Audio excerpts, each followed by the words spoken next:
Hello and namaste. I'm Purba Lakusherpa. I'm working as GT Arts in Jorthang Senior Secondary School, South Sikkim. This is my very little effort to help my students, especially those students who are not able to attend their regular online classes due to many reasons. So my only intention is to help them so that they can watch this video whenever they are free, whenever there is a availability of network, whenever they are with their parents. So I hope that my videos are helping them. So today also I'm here with the video lesson. So the today lesson is from geography class 8, chapter number 4, and the name of the chapter is agriculture. So now let's start. Okay, so agriculture. So you must knew it what is agriculture, right? Agriculture भन्दाखेरि हामीलाई है you must have knew it, right? Agriculture, it is associated with growing of crops, but it is not only growing of crops. It is both growing of crops and rearing of uh, animals. So the definition of agriculture is the science or practice of farming, including cultivation of soil for the growing of crops and rearing of animals, right? So sometimes हामीले नानीहरूलाई what is agriculture भनेर सोद्धाखेरि they will just say practice of farming है, तर agriculture भन्नाले चाहिँ it is not only practice of farming है, practice of farming हो, but it is not only associated with cultivation of soil, tara yo matai nabhaera growing of crops matai nabhaera it also includes the rearing of animals. Okay, so these are the that is the definitions of agriculture, right? So now Gurpreet, Madhav and Tina were walking through the village where they saw a farmer tilling land. You can see the picture. Gurpreet, Madhav and Tina. So they are walking in the village. Village ma unaru हिँडिरहेको थिएछ त्यति बेला चाहिँ they saw a farmer, र farmer चाहिँ त्यहाँनिर he was tilling a land. So the farmer told them that he was just growing wheat and had just added manure to the soil to make it fertile. So when they saw a farmer, they asked farmer what he is doing. So the farmer told them that he is growing a wheat, wheat रोप्नु आँटेको छ है, र he even told that okay, that he told the children that the wheat would fetch a good price in the mandi, from where it would be taken to factories to make bread and biscuits from the flour, right? So the farmer told him he is just adding manure to make it more fertile, right? यसरी बारी जोतेपछि then manure add गर्छ है, त्यहाँदेखि seeds हालेर चाहिँ then they will grow a crops, है.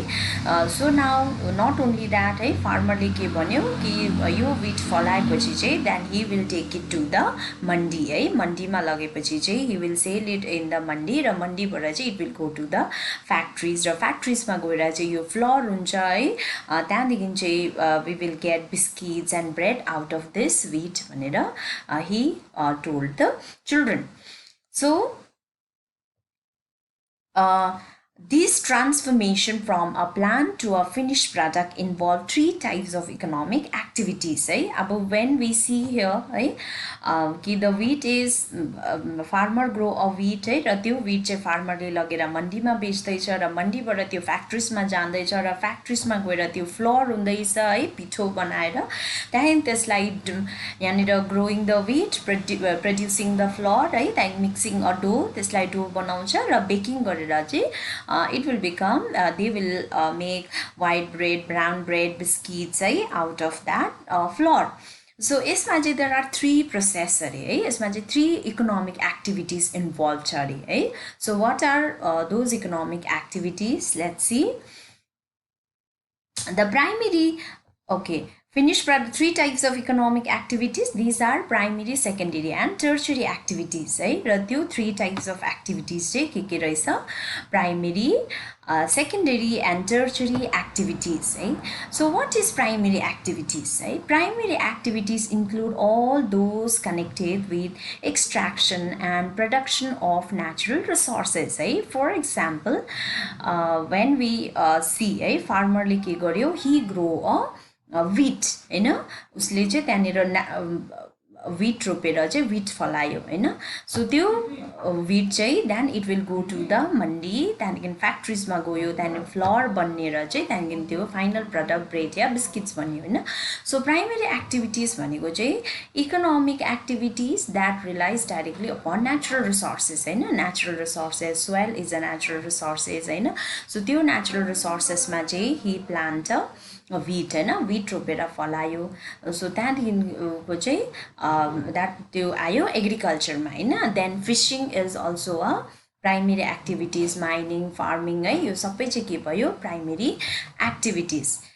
Now yes, it is a extraction and production of natural resources है. त्यसलाई एक्सट्र्याक्ट गर्नु या प्रड्युस गर्नु है, नेचुरल रिसोर्सेसमा कुनै पनि कुरा फलाएर त्यसलाई प्रड्युस गर्नु है. अब फिस जस्तै फिसलाई चाहिँ हामीले water is a natural resources त्यहाँबाट एक्सट्र्याक्ट गर्दैछ होइन, त्यो पनि आयो प्राइमेरी एक्टिभिटिजमा. नाउ प्राइमेरी एक्टिभिटिजको इक्जाम्पल चाहिँ रहेछ एग्रिकल्चर, फिसिङ एन्ड ग्यादरिङ होइन. एग्रिकल्चरमा जस्तै हामीले विट रोपेर फलायो, that is a primary activities होइन. फिसिङ गऱ्यो हामीले, नेचुरल रिसोर्सेसबाट चाहिँ एक्सट्र्याक्ट गर्दैछ फिसिङ है, ग्यादरिङ है. So these are the good example of primary activities.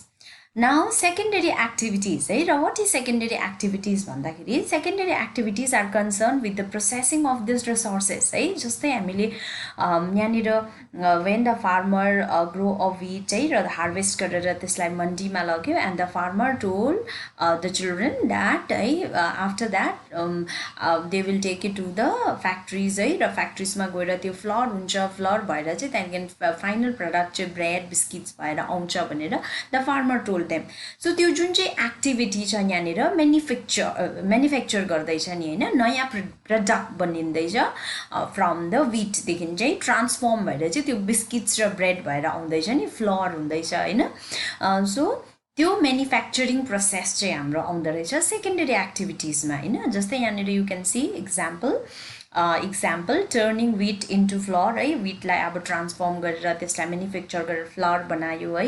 मिलिङ lumber into plywood, making fish into package fish sticks है, turning gold into a bracelet. यो जुन चाहिँ म्यानुफ्याक्चरिङ छ प्रोसेस त्यो चाहिँ आउँदो रहेछ सेकेन्डरी एक्टिभिटिजमा होइन.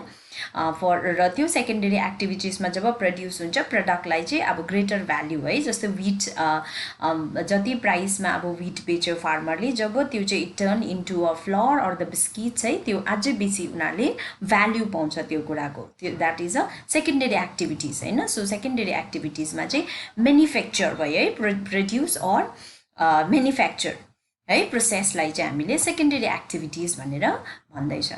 नाउ manufacturing of steel है, baking of bread, weaving of clothes are example of this activities. manufacturing of steel अब आइरन ओरलाई निकालेर हामीले त्यसलाई ब्लास्ट फर्नेसमा हालेर मेल्ट गरेर त्योबाट जब स्टिल पाउँछ त्यो पनि हाम्रो सेकेन्डरी एक्टिभिटिज भयो है. Baking of bread I already give you the example है, फ्लोर बनाएर त्यहाँ ब्रेड बनिन्छ. विभिङ अफ क्लथ्स है, अब कटन फलायो त्यो प्राइमेरी एक्टिभिटिज भयो, एग्रिकल्चरमा आयो.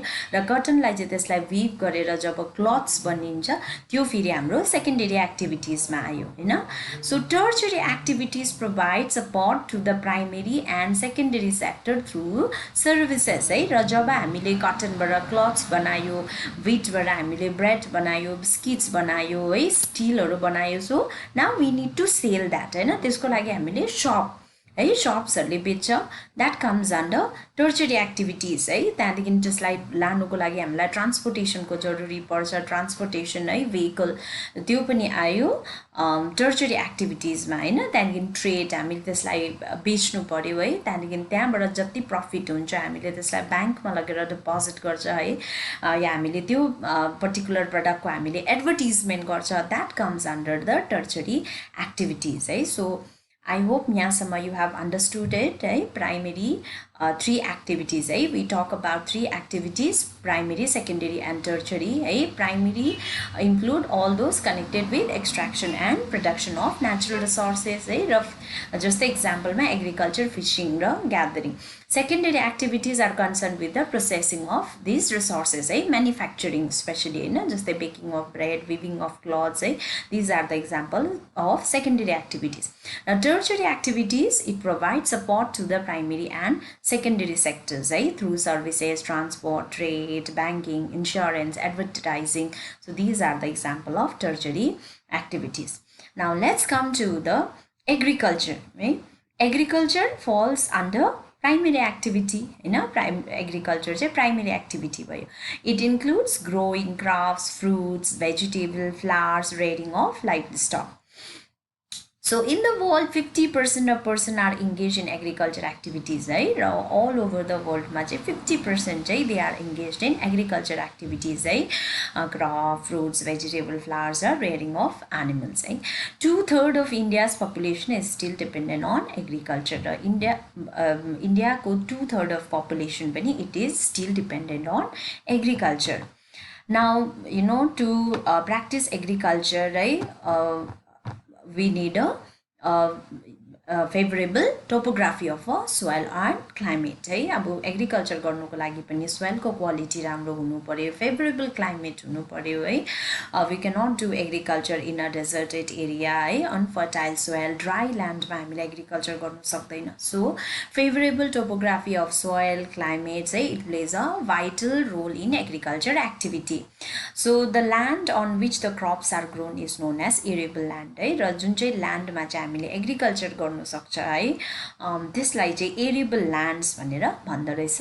In the map you can see that the agriculture activity is concentrated in those regions of the world where suitable factors for the growing crops exist. र जुनमा चाहिँ अब suitable factors छ त्यही मात्रै हामीले we can conduct agriculture भनेर through this map you can see.